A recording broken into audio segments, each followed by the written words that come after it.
Assalamualaikum warahmatullahi wabarakatuh. Saya ingin menegaskan bahawa saya terbuka sepenuhnya untuk disiasat oleh mana-mana jawatan kuasa bebas yang ditubuhkan oleh kerajaan bagi meneliti secara khusus perkara berkaitan pemilikan saham saya.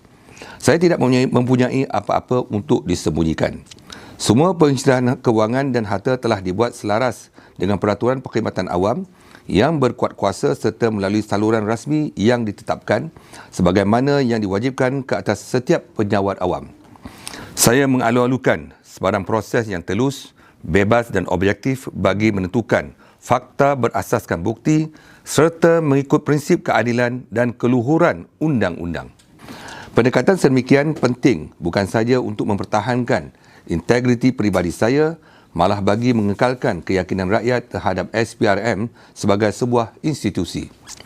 Malah saya ingin menegaskan bahawa sebagai seorang penyawat awam dan ketua kepada agensi penguatkuasaan, saya percaya bahawa mana-mana individu yang berhadapan dengan dakwaan sewajarnya bersikap terbuka dan bersedia untuk disiasat secara bebas dan telus. Prinsip ini harus terpakai kepada semua tanpa pengecualian. Budaya accountability tidak boleh bersifat terpilih atau bermusim. SPRM sentiasa mengambil maklum setiap laporan dan aduan yang dikemukakan oleh mana-mana pihak termasuk pertubuhan bukan kerajaan ataupun NGO dan akan menilai setiap maklumat berdasarkan undang-undang serta fakta yang diperoleh melalui proses siasatan yang sah. Tiada siapa berada di atas undang-undang dan tiada siapa juga yang harus dihukum melalui persepsi atau naratif media semata-mata. Sepanjang perkhidmatan saya kekal komited terhadap prinsip ketelusan, accountability dan kedaulatan undang-undang.